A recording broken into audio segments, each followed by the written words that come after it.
Já a seguir, o Semanário Económico.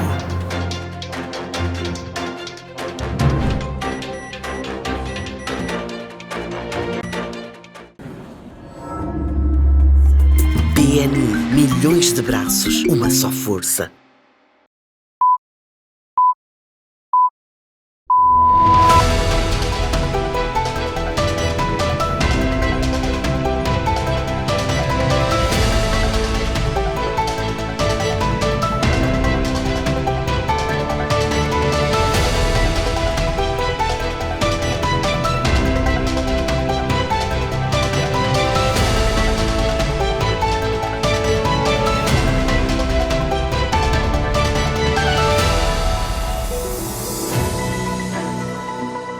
Boa noite, está com o Semanário Económico. Deixo-lhe ficar com os títulos dos temas de atualidade que preparamos para a presente edição.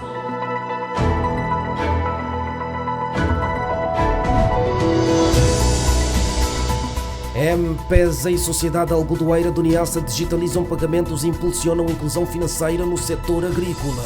O nosso compromisso é que num horizonte de 5 anos todos os produtores que trabalham juntamente com a JFS estejam plenamente integrados neste modelo digital.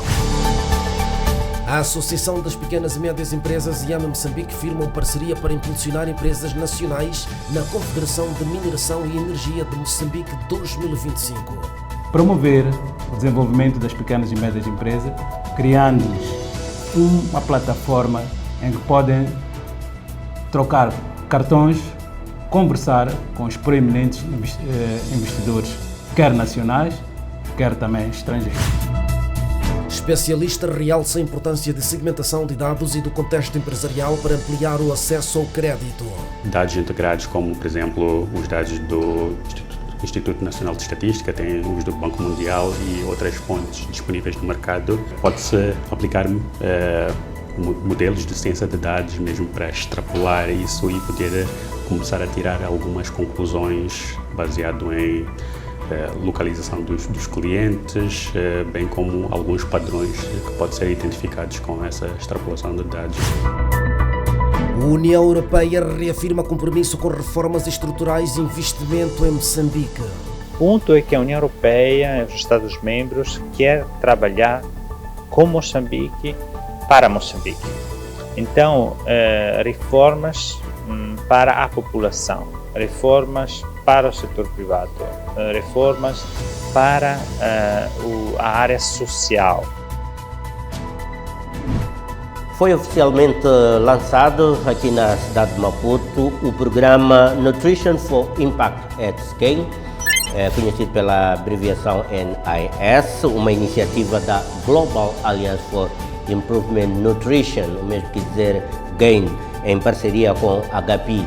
Trata-se de uma iniciativa que ostenta o objetivo de fortalecer a segurança alimentar e melhorar o acesso a alimentos seguros e nutritivos para a camada populacional mais vulnerável ou de baixa renda, com incidência na zona norte de Moçambique. O programa é cofinanciado pelo Ministério das Relações Exteriores do Reino dos Países Baixos e visa efetivamente responder aos desafios nutricionais enfrentados por consumidores de baixa renda, promovendo soluções sustentáveis na cadeia de valor alimentar. Foi oficialmente lançado o programa Nutrition Impact at Scale, uma iniciativa da Global Alliance for Improved Nutrition, em parceria com a GAP, com o objetivo de fortalecer a segurança alimentar e melhorar o acesso a alimentos seguros e nutritivos para as comunidades mais vulneráveis do norte de Moçambique. Com o objetivo de fortalecer a segurança alimentar e melhorar o acesso a alimentos seguros e nutritivos para as comunidades mais vulneráveis do norte de Moçambique. O programa é cofinanciado pelo Ministério das Relações Exteriores da Holanda e visa responder aos desafios nutricionais enfrentados por consumidores de baixa renda, promovendo soluções sustentáveis na cadeia de valor alimentar. O lançamento reuniu especialistas do setor, representantes do governo e parceiros estratégicos para debater as melhores abordagens para garantir o impacto e a estabilidade desta iniciativa. O Nutrition Impact at Scale pretende impulsionar o desenvolvimento de cadeias de valor sustentáveis para alimentos fortificados e nutritivos, garantindo que produtos essenciais, como farinhas enriquecidas e outros suplementos alimentares, cheguem a comunidades em situação de vulnerabilidade nutricional. A iniciativa foca-se em 3 eixos principais: o fortalecimento da produção local, apoio a pequenas e médias empresas que operam no setor alimentar, expansão do acesso ao mercado, criação de parcerias estratégicas para melhorar a distribuição de alimentos fortificados, sensibilização e educação nutricional, programas comunitários para aumentar a consciencialização sobre alimentação saudável. A Global Alliance for Improved Nutrition e a GAP assumem um papel central na implementação do Nutrition Impact at Scale, unindo esforços para garantir que os produtos alimentares nutritivos estejam acessíveis a uma maior parcela da população.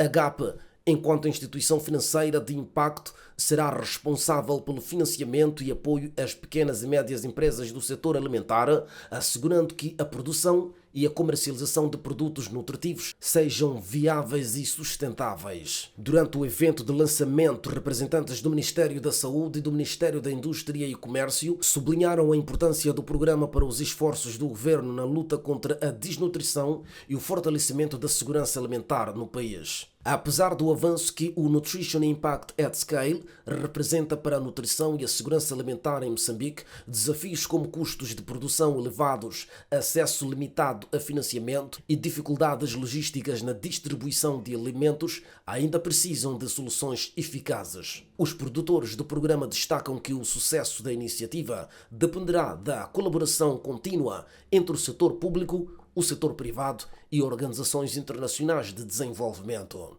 O programa Nutrition Impact at Scale surge como uma resposta estruturada e sustentável para enfrentar os desafios nutricionais e garantir que mais moçambicanos tenham acesso a alimentos de qualidade. Com investimentos estratégicos e uma abordagem integrada, espera-se que a iniciativa crie um impacto significativo na segurança alimentar do país, impulsionando o crescimento do setor agroalimentar e promovendo hábitos alimentares mais saudáveis entre as comunidades vulneráveis. E vamos aprofundar este tema, conhecer um pouco mais o que está por detrás desta iniciativa e o seu alcance. Conosco está Rafael Zucul, ele que é gestor de engajamento externo e da GAIN e ponto focal da NIS em Moçambique. Boa noite, Rafael, bem-vindo ao Semanário Econômico. Eu começava por lhe perguntar como a GAIN planeia garantir a sustentabilidade, neste caso, a longo prazo, deste programa NIS. Boa noite, João. Muito obrigado por esta oportunidade que nos dá para virmos cá falar um bocadinho do NIS. Na verdade, o NIS é uma iniciativa que a GAIN está a implementar não somente em Moçambique, mas em outros países da África, com vista realmente a dotar de capacidade a estas empresas, pequenas e médias empresas que estão nos sistemas alimentares, para que elas possam produzir e oferecer alimentos de qualidade para as populações. Ao olharmos a entidades como a GAPI, esta questão mesmo de sustentabilidade, os nossos recursos, que não são infinitos, vão se unir àqueles da GAPI, para que a GAPI possa, dentro dos seus programas de desenvolvimento, de financiamento das empresas, incorporar esta componente da nutrição e também da melhoria da qualidade dos alimentos que são produzidos por estas empresas. Então, acreditamos que esta sinergia vai permitir que realmente possamos alcançar muitas e mais empresas e ter maior impacto. É de se admitir o impacto para além das regiões atualmente abrangidas? Numa fase inicial, começamos sim na Zona Norte, mas queremos primeiro garantir que há sustentabilidade e também consistência. E com o sucesso, nós iremos gradualmente também a abranger a região central de Moçambique, na segunda fase, que podia assim dizer neste caso. A outra questão é perceber de que forma é que a GAIN está a colaborar, por um lado, com o governo e também com o setor privado para assegurar produtos nutritivos desenvolvidos no âmbito deste programa de NIS, de modo que cheguem de forma acessível e sustentável às comunidades visadas? Nós ouvimos primeiro aquilo que são as preocupações e desafios do setor privado, onde é que há lacunas, onde é que há oportunidades para desenvolvimento do setor privado.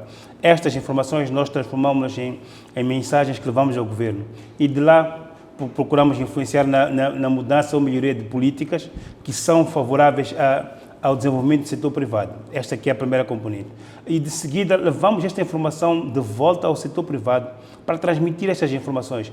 Onde é que há oportunidades para o setor privado desenvolver ou investir, onde é que há oportunidades para o setor privado produzir e oferecer mais alimentos com potencial de melhorar a nutrição dos moçambicanos. E quais são os principais indicadores de sucesso para o NRAS e como é que a GAIN pretende monitorar e avaliar o impacto do programa, portanto, no que diz respeito à segurança alimentar e nutricional? Bom, primeiro temos que olhar para o número de empresas que estão a produzir com consistência, queremos ver assim. E também queremos ver no mercado o aumento destes produtos que nós pretendemos que as empresas promovam. Queremos ver mais produtos no mercado. Queremos que mais empresas estejam a fortificar alimentos. Queremos que mais empresas estejam a processar e a entregar estes alimentos com qualidade em zonas mais recônditas. A ideia, no fim do dia, é também ver os mercados a expandirem, mas também queremos ver mais empresas a acederem a produtos financeiros e que possam garantir que elas possam investir nos seus negócios. Alguém acredita que nesta altura poderia ter mais empresas engajadas nos programas de produção de alimentos nutritivos e, vamos lá dizer, com alto valor nutricional para estas camadas carenciadas nesse aspecto? Só para dizer que, neste momento, com a NAS, com a GAPI, nós queremos alcançar 1.080 empresas até 2026. Então, gradualmente, a cada trimestre, iremos incorporar mais empresas até completar o número de 1.080. Mas, como eu dizia antes, não são somente estas empresas que são impactadas pelo NAS. Há outras empresas que estão em carteira também com os programas que a GAIN está a promover. Então, o universo passa além dessas 1.080 empresas nos sistemas alimentares. E não somente nas regiões norte, mas também central de Moçambique. E que mecanismos de financiamento e apoio técnico estão a ser implementados para precisamente garantir que pequenas e médias empresas locais possam participar ativamente na cadeia de valor alimentar e impulsionar este Nutrition Information at Scale?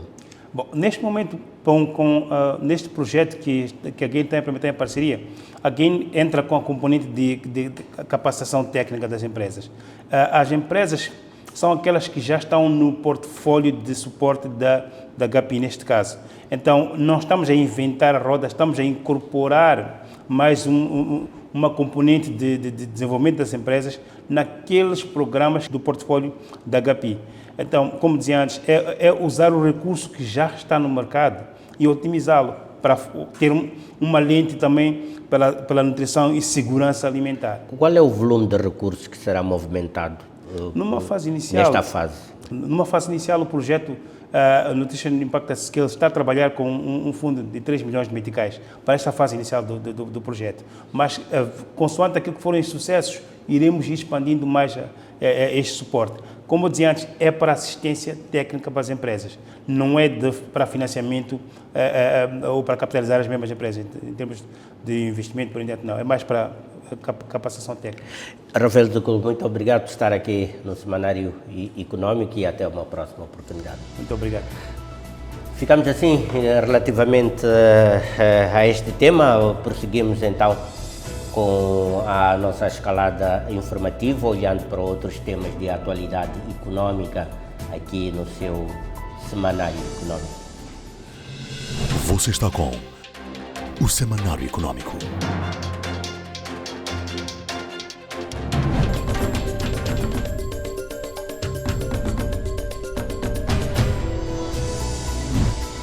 O Mozabanco defende que uma abordagem personalizada no que diz respeito ao financiamento das pequenas e médias empresas pode trazer melhores resultados e uma maior inclusão financeira. Durante a conferência sobre o Código de Financiamento para mulheres empreendedoras, denominada We Finance Code, realizada em Maputo. A instituição financeira sublinhou que o contexto da segmentação de dados e o conhecimento do contexto empresarial são fatores determinantes para um financiamento mais eficaz. O financiamento às micro, pequenas e médias empresas continua a ser um dos grandes desafios do setor financeiro moçambicano. O Moza Banco tem apostado numa abordagem personalizada para facilitar o acesso ao crédito, equilibrando prudência na gestão de risco e a necessidade de apoiar o crescimento deste setor estratégico. A análise regionalizada e detalhada das MPMEs permite uma avaliação mais eficaz das suas necessidades de financiamento. Contudo, um dos principais desafios é a disponibilidade de dados atualizados. Com uma integração dos dados, tanto públicos como privados, que têm acesso disponível para serem integrados, poderia-se ter uma visão mais holística de qual é o perfil das MPMEs no mercado. E isso, acredito que depois de ter-se dados integrados, como, por exemplo, os dados do Instituto Nacional de Estatística, tem os do Banco Mundial e outras fontes disponíveis no mercado, pode-se aplicar modelos de ciência de dados mesmo para extrapolar isso e poder começar a tirar algumas conclusões baseado em localização dos clientes, bem como alguns padrões que podem ser identificados com essa extrapolação de dados. A personalização do financiamento das MPMEs é fundamental para garantir a sustentabilidade do crédito. O Moza Banco criou produtos específicos como a linha Mais PMEs, que oferece taxas mais competitivas e acesso facilitado ao financiamento. O Moza também apresenta, em particular, para além da solução Mais PMEs que acabei de referir, linhas de financiamento, não é? Linhas de financiamento originadas pelo próprio Moza Banco, linhas de financiamento originadas, ou seja, não originadas pelo banco.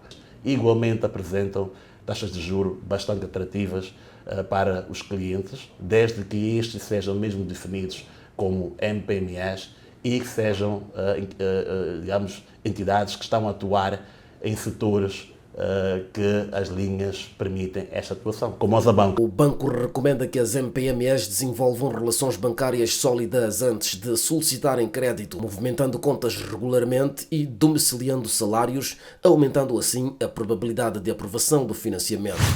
A Associação das Pequenas e Médias Empresas e a empresa AME Moçambique firmaram um acordo de parceria estratégica para impulsionar a participação das PMEs moçambicanas na Conferência Mineração e Energia Moçambique 2025, ou seja, MEMEC 2025.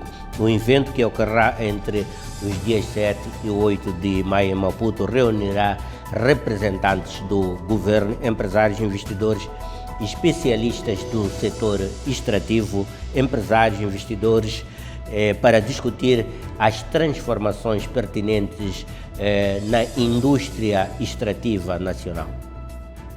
A Associação das Pequenas e Médias Empresas e AME Moçambique firmam parceria para impulsionar empresas nacionais na Confederação de Mineração e Energia de Moçambique 2025. O evento, que ocorrerá nos dias 7 e 8 de maio no Centro Internacional de Conferências Joaquim Chissano, reunirá representantes do governo, empresários, investidores e especialistas do setor extrativo para discutir a transformação dos recursos naturais no país. A parceria entre a Associação das Pequenas e Médias Empresas e a AME Moçambique visa criar mais oportunidades para as empresas nacionais se integrarem na cadeia de valor da mineração e energia. Através deste acordo, as PMEs terão espaços dedicados para a exposição de produtos e serviços, bem como participação ativa nos painéis de debate, garantindo que as suas preocupações e desafios sejam abordados na conferência. As atividades destas pequenas e médias empresas é no interior, e é lá onde nós temos que, eu acredito que o que está na cidade não significa nem 70% das atividades, principalmente na área mineira, que está nas províncias ou nas localidades. E este é que é o grande desafio que nós temos tido, e de certeza absoluta com este interlocutor que agora acabamos de assinar, Eu penso que é um passo dado, que é para ver se conseguimos, de facto, dar um push a essas instituições. Já a Associação das Pequenas e Médias Empresas, por meio do seu representante, reforçou a necessidade de consolidar a presença das PMEs neste setor altamente competitivo. A Associação das Pequenas e Médias Empresas, achamos este memorando um grande marco, porque é através deste memorando que as empresas, as pequenas e médias empresas, farão parte, não é, da questão do conteúdo local. E através deste memorando elas poderão expor, fazer exposições, não é, daquilo que são as potencialidades ou nas suas áreas de atuação. Pronto, esperamos nós que com isto haja um crescimento inclusivo através da inclusão. A 11ª edição da Conferência de Mineração e Energia de Moçambique, sob o tema Investir numa Nova Era. Transformar os recursos naturais de Moçambique para estimular a industrialização e a integração regional, contará com a presença de líderes do setor extrativo, especialistas e representantes governamentais. O evento oferecerá um espaço exclusivo para PMEs, permitindo a sua inserção em redes estratégicas de negócios e promovendo novas oportunidades de financiamento e expansão empresarial. A Vodafone M-Pesa Moçambique e a Sociedade Algadoeira do Niassa do Grupo João Ferreira dos Santos rubricaram um memorando de entendimento para impulsionar a inclusão financeira e a digitalização de pagamentos no setor agrícola moçambicano. A iniciativa permitirá que centenas de agricultores passem a receber os seus rendimentos via M-Pesa, eliminando riscos associados ao dinheiro físico e facilitando o acesso a serviços financeiros.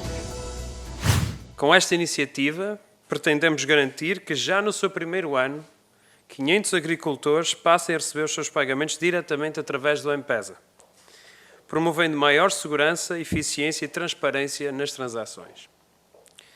O nosso compromisso é que, num horizonte de 5 anos, todos os produtores que trabalham juntamente com a JFS estejam plenamente integrados neste modelo digital. No nosso país existem algumas empresas, poucas, que se relacionam com toda a comunidade informal, que é a maior parte da população do nosso país. E o nosso país precisa de todos, não é? Dos mais formais, mas precisa claramente dos informais e esses é que precisam de ter respostas. Portanto, mais do que qualquer oportunidade que esperemos que a vamos encontrar de negócio, porque vocês são uma empresa e nós também, é acima de tudo uma grande responsabilidade que nós temos nas costas de usarmos a nossa experiência, a nossa reputação e os nossos quadros e as nossas equipas fantásticas para desenvolverem produtos e serviços que as pessoas precisem. A parceria entre a Vodafone M-Pesa e a Sociedade Algodoeira do Niassa não se limita à digitalização dos pagamentos agrícolas. O objetivo é criar um ecossistema financeiro sustentável e integrado, beneficiando agricultores, comerciantes e toda a economia rural. Caminhamos para o fim, mas com tempo ainda de vermos as últimas notícias ou informações chegadas aqui à redação do Semanário Econômico. A União Europeia reafirmou o seu compromisso em apoiar as reformas estruturais e económicas em Moçambique, consolidando a sua posição como um dos principais parceiros do país. No encontro realizado com o Gabinete de Reformas e Projetos Estratégicos, o embaixador da União Europeia, Antonino, sublinhou a importância da modernização das instituições, do fortalecimento do setor privado e da promoção de um crescimento econômico sustentável. O evento, que contou com a presença de embaixadores de 11 Estados-membros da União Europeia, destacou a necessidade de avançar com reformas que beneficiem tanto a população como o setor empresarial moçambicano. A União Europeia, que representa cerca de 46% do investimento direto estrangeiro em Moçambique, compromete-se a manter o apoio financeiro e técnico ao país, nomeadamente através do Acordo de Parceria Económica e do Programa Indicativo Plurianual de 428 milhões de euros. Durante a reunião, Antonino reiterou que a União Europeia está disposta a trabalhar com Moçambique para garantir reformas eficazes e sustentáveis. O diplomata sublinhou que o objetivo não é apenas melhorar a eficiência institucional, mas também criar um ambiente econômico mais favorável para o crescimento empresarial e para o bem-estar social.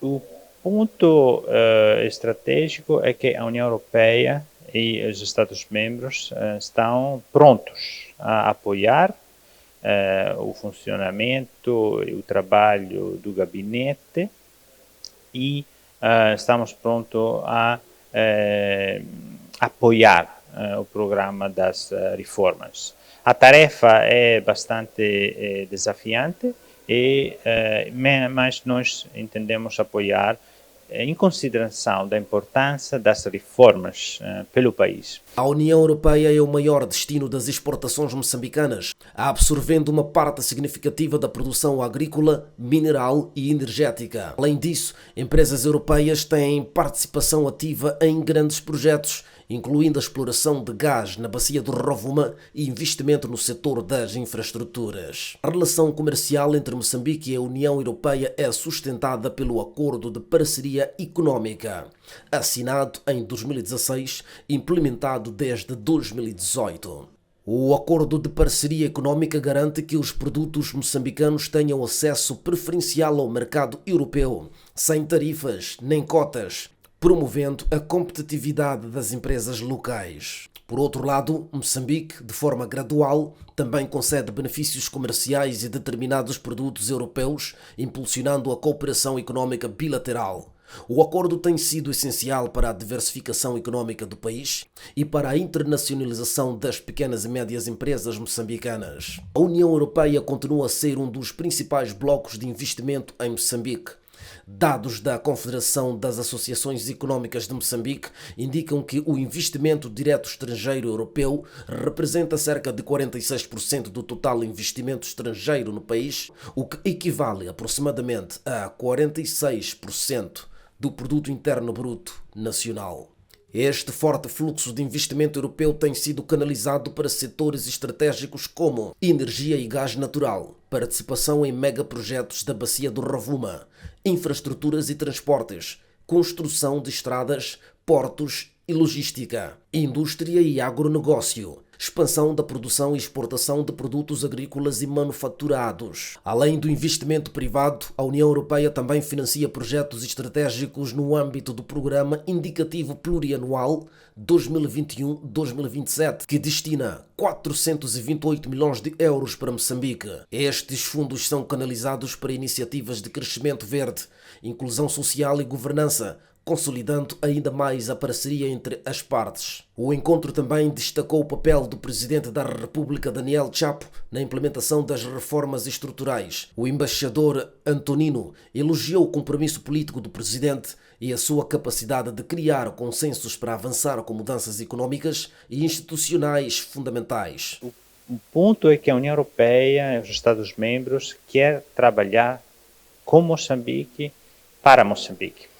Então, reformas para a população, reformas para o setor privado, reformas para a área social, né? As expectativas da população são a referência fundamental. O coordenador executivo do Gabinete de Reformas e Projetos Estratégicos, Osvaldo Machatina, apresentou as principais linhas estratégicas do órgão, realçando que a colaboração com a União Europeia será determinante para a eficácia das reformas. O encontro enfatizou a importância de uma maior sinergia entre os parceiros internacionais e o governo moçambicano para garantir que as mudanças estruturais sejam implementadas com sucesso. A reunião consolidou o apoio da União Europeia às reformas estruturais e ao crescimento econômico de Moçambique, reafirmando a importância do investimento europeu no país. Com o acordo de parceria económica, a participação europeia no investimento direto estrangeiro e o contínuo suporte técnico e financeiro, a União Europeia mantém-se como um dos principais aliados de Moçambique no caminho para um crescimento sustentável e inclusivo. Fechamos agora este segmento noticioso aqui no Semanário Econômico Vamos observar, como habitualmente acontece nesta altura, um breve intervalo. Quando regressarmos, entraremos para o tema de fundo da presente edição. E conforme foi anunciado, e vale a pena recordar, temos uma entrevista com a então diretora para Moçambique do Banco Mundial, que cobre também Seychelles, Maurícias e Madagascar, Aida Rindiave. Nesta altura já deixou a sua missão em Moçambique e estará de regresso a Washington. Na oportunidade, passamos em revista aquilo que foi o seu desafio enquanto diretora do Banco Mundial para Moçambique. Temas como financiamento ao setor privado, inclusão financeira, desenvolvimento de infraestruturas e reformas estruturais acabaram se revelando temas mais salientes nesta grande entrevista que tivemos então com a diretora do Banco Mundial para Moçambique, para ver logo a seguir ao intervalo. Até já.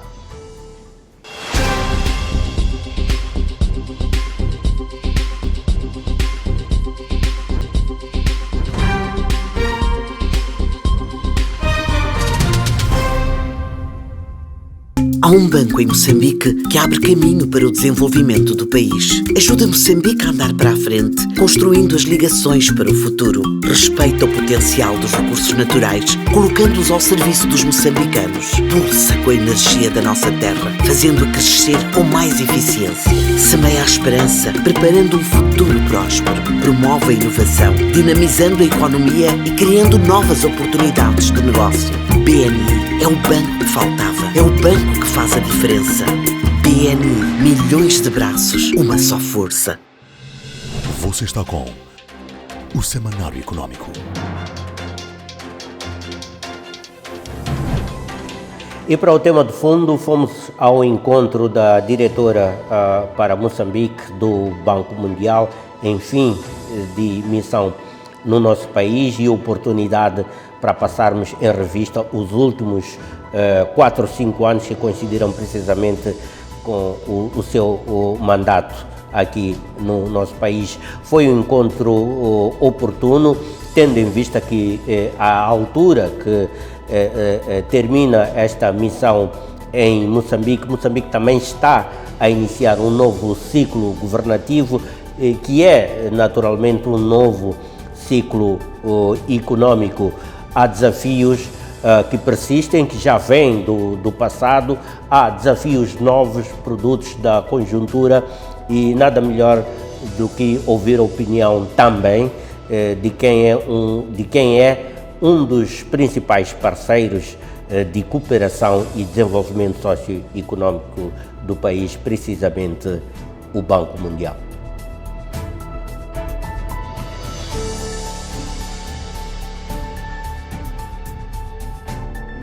E vamos então ao tema de fundo desta edição. Estamos com a senhora Aida Rindiave, ela que é diretora do Banco Mundial para Moçambique, Comores, Madagascar, Maurícias e Seychelles. Em ponta final do seu mandato em Moçambique, tomamos o ensejo para passar em revista os últimos 4 ou 5 anos da atuação do Banco Mundial em Moçambique, a colaboração do Banco Mundial com as diferentes instituições, quer do ponto de vista do governo, quer do ponto de vista também do próprio setor privado, e por que não da sociedade civil. Entrevista em inglês, assim acordamos para permitir que a senhora Aida, não obstante o tempo em Moçambique, se sentisse mais confortável e assertiva na realização desta entrevista em língua em inglês. De qualquer das formas, temos tradução direta disponível para que não perca qualquer detalhe daquilo que vamos aflorar. Thank you, Mr. Aida, for being with us one more time. Thank you. This time, we contest that you are on the end of your tenure in Mozambique as country director. And first and foremost, what do you think was the pivotal moment of your job in Mozambique? over these 4 or 5 years? So first of all, thank you very much for inviting me again to have this conversation. I think, as we were chatting earlier, it's really important to look back, but also have an opportunity later on to look forward. So, first of all, let me also thank the people of Mozambique for the opportunity and the honor really to have worked here. I came in 2020 at the height of COVID. There were no flights coming in or out of Mozambique. The borders were closed. And I came in on a charter flight, actually, using the UN flight. And if I reflect back from 2024 to 2025, there have been some really big things that have happened here. And I know oftentimes people try to focus on what hasn't worked, but let me focus on 3 or 4 things that I feel have really worked. If you look at the status of access to energy in Mozambique between 2018 and 2023, it's moved from 31% to 53% of people having access. This is incredibly important. If you look at school enrollment, it has doubled, even more than that, right? Children have access to school, they can go.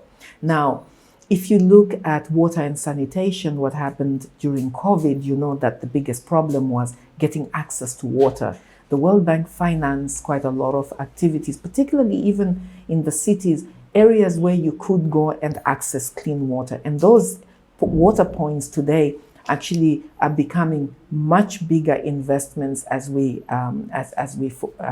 proceed. But one big thing that I do want to mention, which for me is critically important, is the work we've done in the north. When I came, I think the World Bank had $50 million that was in the north, which is nothing if you consider the level of poverty in the north, the fact that they are very far away and they're not always easily accessed. Today, we have close to $700 million. So many clinics have been built, so many schools, water, IDPs, the internally displaced people have been supported. We've created very big partnerships to work with others here. And I think that's a big attestation. And the last one that I would mention, on partnerships, it's so important to remember that it's not just partnerships among us, the development partners. It's creating a partnership where the government is truly a partner at the table. The NGOs have voice. They can also say what they think and how they think things are working. And one point where I have seen a difference is that there's more reporting today of gender-based violence, but it also remains a very sad point for me to see that the situation has not gotten any better. And it's something that should continue to push us to do more going forward. And how do you assess the World Bank responsiveness at these critical moments? I think that we have been quite responsive. Recognize that also Mozambique is a country that we consider at risk of debt distress, right? So it's not a country that can borrow loans or that can go on the market and easily get financing. So what the World Bank has been doing is to work to prioritize those sectors which are most critical for the country's development. And let me mention just 2 or 3. The energy sector we talked about. Why is it important? You can't do industry without energy, right? You can't barely do schooling without energy. So it really is a key driver. At the same time, these assets have to be created for its human capital. Mozambique's human capital is still quite low. 44% of children that go through the school come out the other end as adults are actually productive adults, which means we are missing at 56%. The bank has put a lot of money in education, and we will continue to do so. Is the quality where we want it to be? No. The quality has a long way to go. Are children having access to schools? Yes, but not enough, and we need to continue working on it. Development is not a closed story, right? It's something that needs to continue to happen. We put a lot of money in the COVID era in hospitals, increasing access to vaccinations, increasing access to basic services. So the World Bank has been very responsive, and the way we are responsive is that our projects are actually flexible. So when we have an issue that happens, we have ways in which we can draw on the existing funding to fund activities that come up that we were not expecting. But we also have ways of getting new money that can actually support. So yeah, we have tried to be very responsive.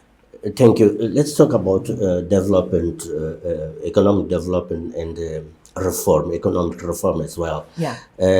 Structural economic reforms are often very difficult to implement. Very difficult. And also the sustainable growth are essential for the country. Yeah.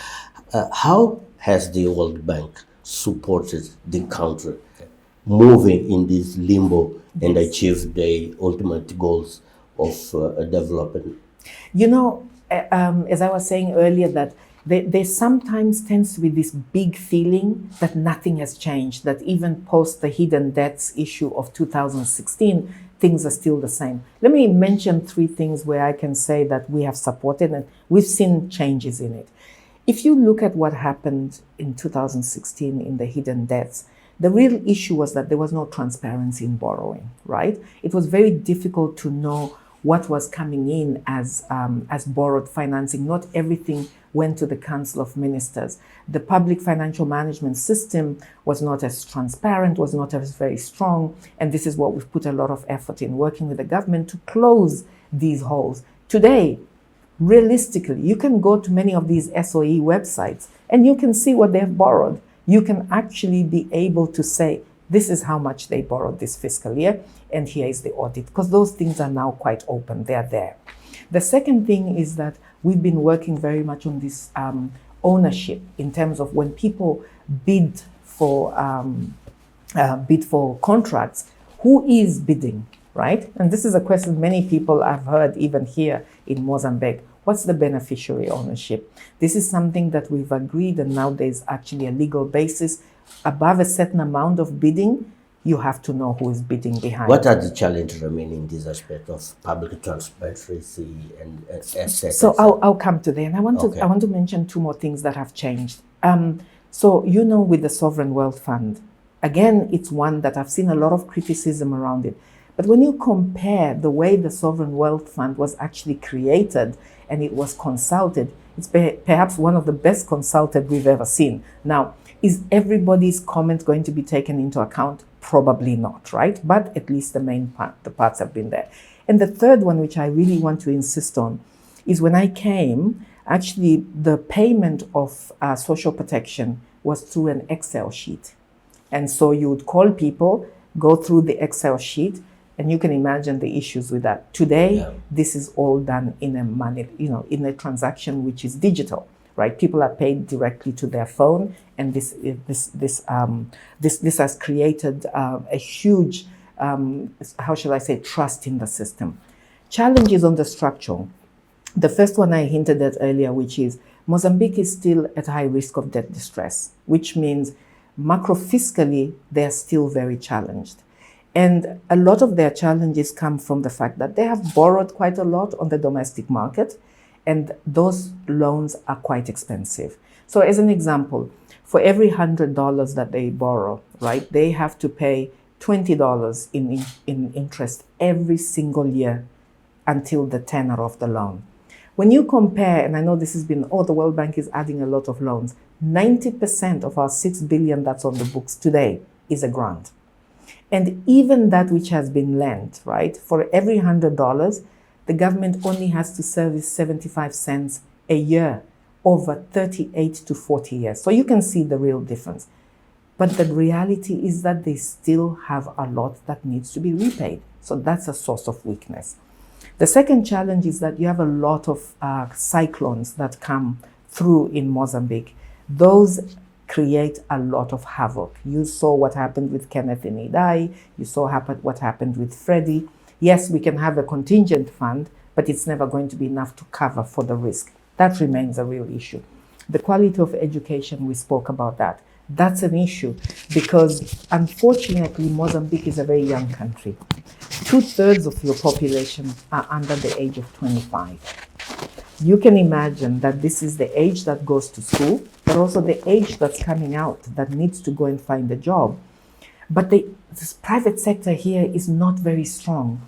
And private sector is the one that creates jobs, not the public sector. So how do we move from this 80% informality or even lack of job to having people have a productive job and a productive lifestyle? That's a challenge. It's not easy. Creating jobs is perhaps one of the most difficult things that anybody Is that a can problem or an opportunity for the country? It's both. It is a problem because until we get a strong enough private sector, it's very difficult to create that many jobs and that fast. It's also difficult because to create jobs you need money, which means there has to be money enough to be able to lend to people who want to create the jobs. So that's the challenge. It's an opportunity because if you look at Mozambique, as I was saying, 2/3 are under 25. You look at Europe, you look at many parts of the developed countries, they're aging, but you are still very young. But to take advantage of that difference in that demographic dividend, you need your population to be educated.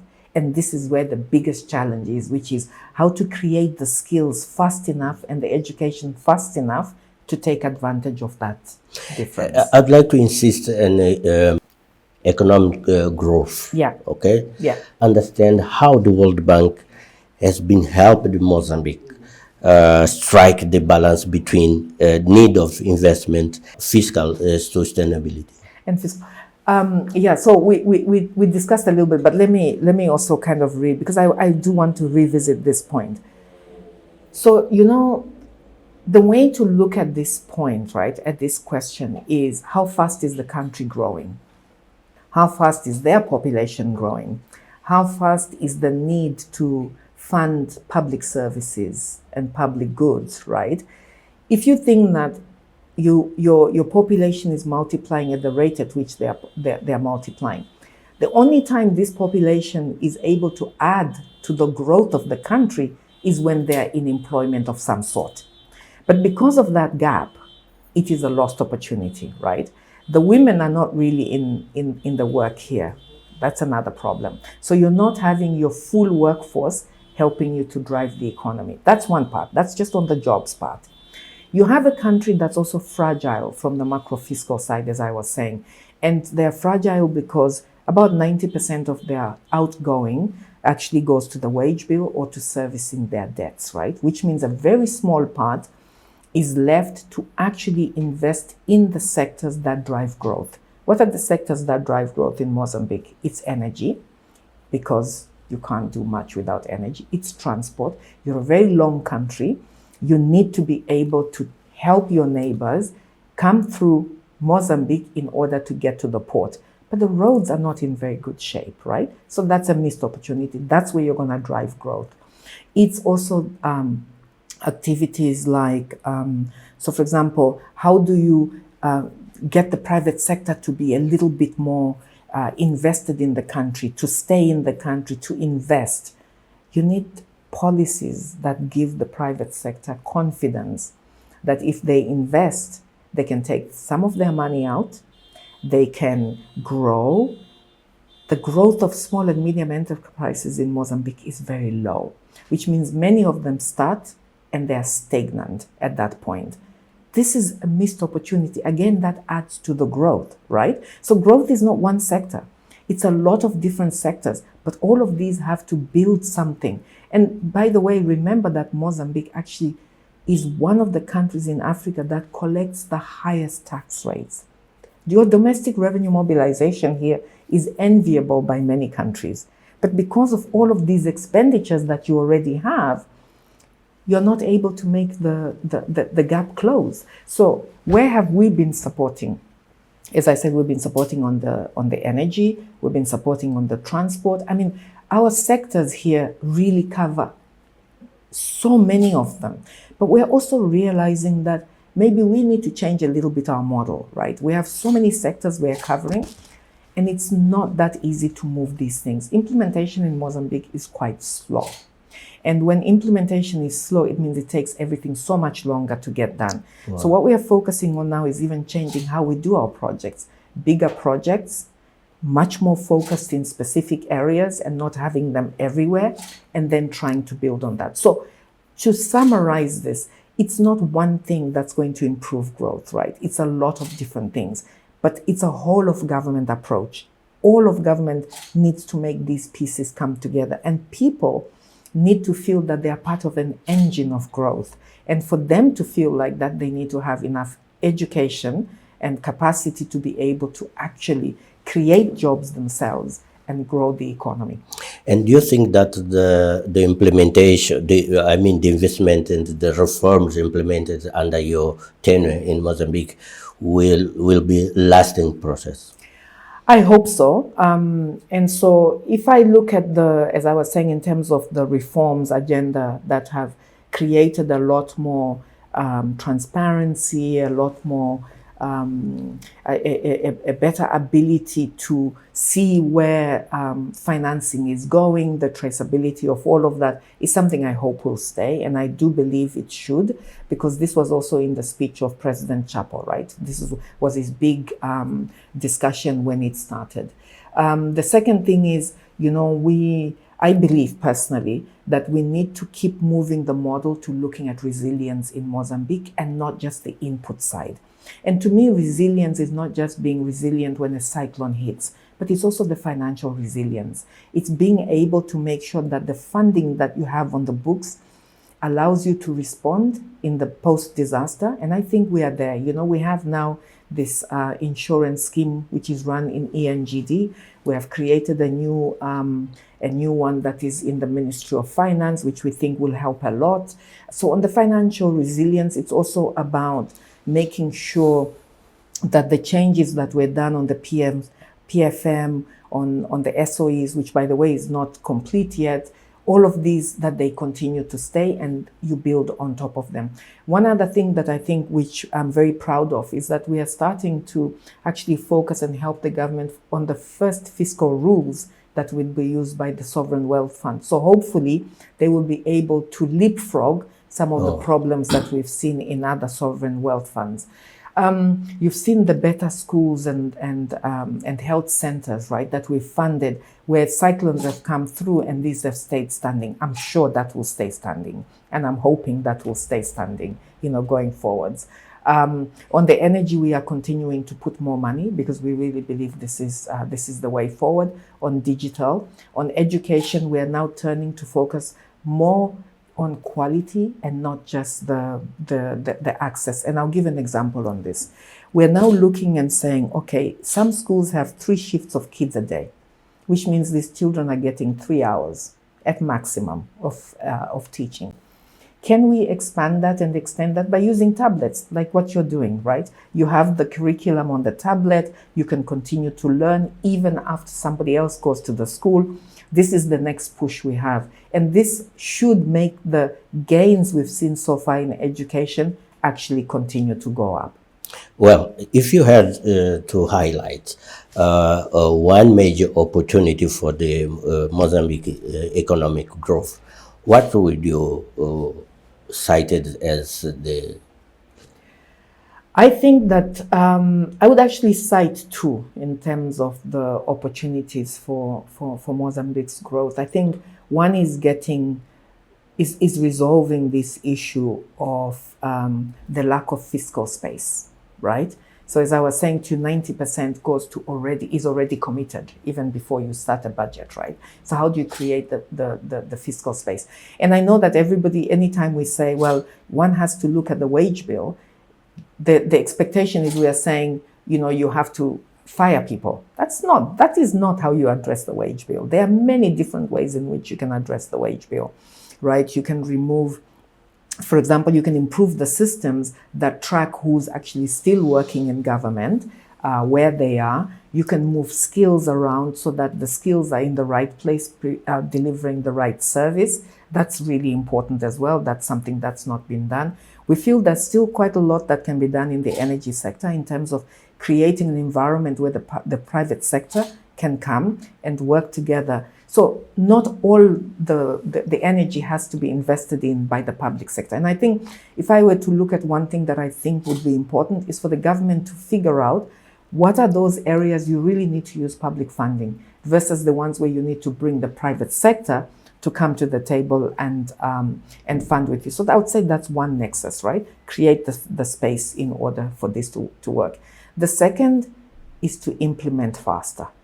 I think that, with a lot of money that, as I was saying to you, we have between $5 and $6 billion.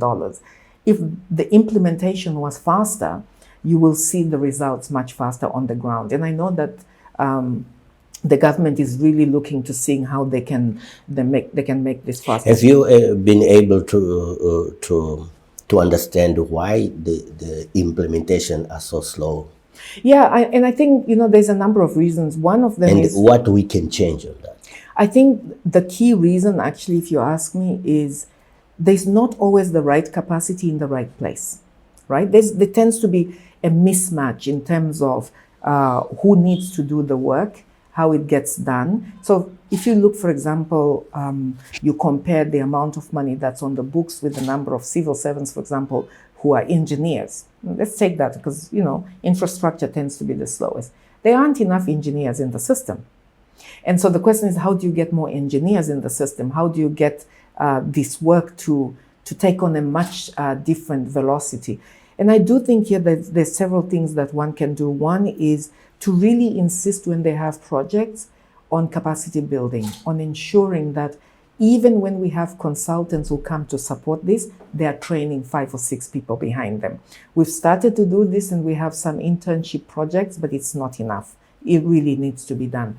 The second thing is, I think, I would really urge His Excellency, the President and the ministers to focus on what are the bottlenecks per sector, right? Each sector has its own different bottlenecks. How do you break these apart and actually improve the implementation? But most importantly, how do you bring other partners to the ground? I'll give you a very basic example. When I started to work in the North, an implementation there is very slow.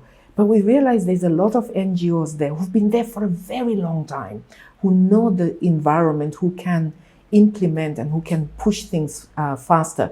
I think there's a need and a space to create more partners to come together to actually push the implementation forward. Perfect. Now I'd like to take some personal reflection from you. Please. As we conclude this interview. Leading the World Bank in mission in Mozambique during the period of significant economic challenges and social change must have a very intensive experience for you, I guess. What moments or achievements have left strongest impression on you? I was thinking quite a bit about this myself, and I think that oftentimes the resilience of the people in Mozambique is underestimated.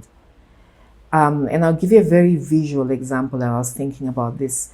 At the height of COVID, just as we were starting to come out of COVID, I remember driving around Maputo, and it was incredible to see the informal workers already hard at work, understanding that the economy actually needed them and they need to push the economy. Oftentimes when we think about resilience, we are thinking about financing, we're thinking about money. For me, the resilience of the Mozambican people is something that I find absolutely incredible. And for that reason, if you notice in our discussion, I've consistent to insist on the importance on increasing the education, the opportunities, the potential for people to find jobs or to make jobs, because I really do believe that Mozambique's future hinges on its population. And finally, what the message would leave to your successor as the key development stakeholders on the country? I think that the most important I would tell my successor is that you need to work with the government and other partners and communities as a partner. The only way things will work in this country is if the country is the one that's in the forefront. I would say don't take your eyes off the education, because this is really the future. I would also say listen. There's a lot of voices here, as you and I were talking about this earlier on. There's a lot that people have to say, and we have to stay open to criticism and we have to stay open to suggestions and solutions. But above all, don't focus on the problems, focus on the solutions. Ms. Saida, thank you very much for this interview, for being with us, and I wish you the best on your new mission and everything in your professional career. Thank you very much. Your next plan. Thank you very much for giving me a second opportunity to have a conversation with you. I really appreciate it.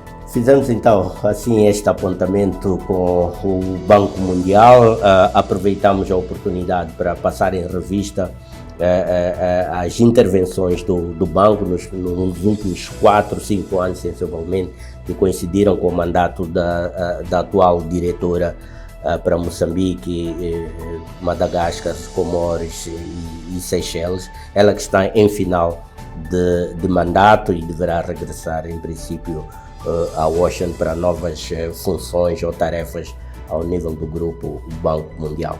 Ficamos por aqui, tempo de intervalo e até já.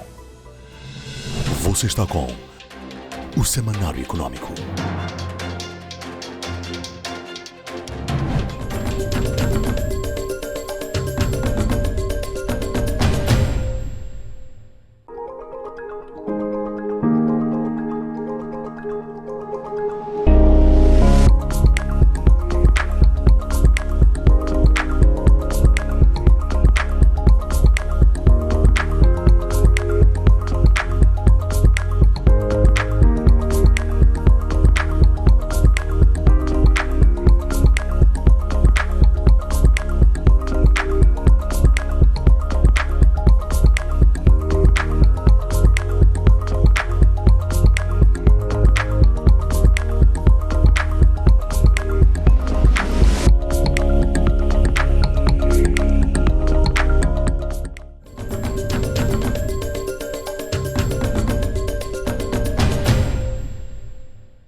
Estamos em manobras de retirada, oportunidade para revermos os principais momentos que marcaram a presente edição do Semanário Econômico. Parceria entre Vodafone, M-Pesa e Sociedade Algodoeira do Niassa fortalece a inclusão digital no setor agrícola moçambicano.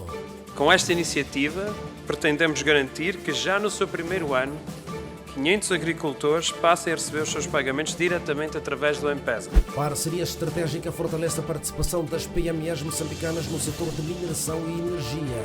Achamos este memorando um grande marco, porque é através deste memorando que as pequenas e médias empresas elas poderão fazer exposições daquilo que são as potencialidades nas suas áreas de atuação. Moza Banco defende análise personalizada para financiamento das MPMEs. Com uma integração dos dados, tanto públicos como privados, que têm acesso disponível para serem integrados, poderia-se ter uma visão mais holística, um perfil das MPMEs no mercado. Moçambique e União Europeia vincam parceria econômica e estratégica. A tarefa é bastante desafiante, mas nós entendemos apoiar em consideração da importância das reformas pelo país. Programa Nutrition Impact at Scale, lançado para reforçar a segurança alimentar e a nutrição em Moçambique. Levamos esta informação de volta ao setor privado para transmitir estas informações. Onde é que há oportunidades para o setor privado desenvolver ou investir, onde é que há oportunidades para o setor privado produzir e oferecer mais alimentos com potencial de melhorar a nutrição dos moçambicanos. No tema de fundo desta edição, debruçaremos sobre a importância de políticas macroeconómicas sólidas para impulsionar o investimento e melhorar a competitividade do país. Mozambique's human capital is still quite low. 44% of children that go through the school come out the other end as adults are actually productive adults, which means we are missing at 56%. The bank has put a lot of money in education and we will continue to do so.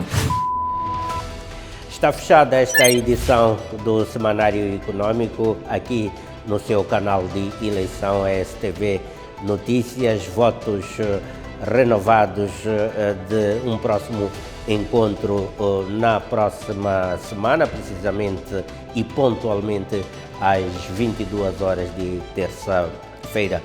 Estamos muito gratos pelo privilégio da audiência que nos concedeu e chamamos-lhe a atenção para continuar sintonizado à restante programação aqui da STV Notícias. Boa noite, quanto a nós, até para a semana.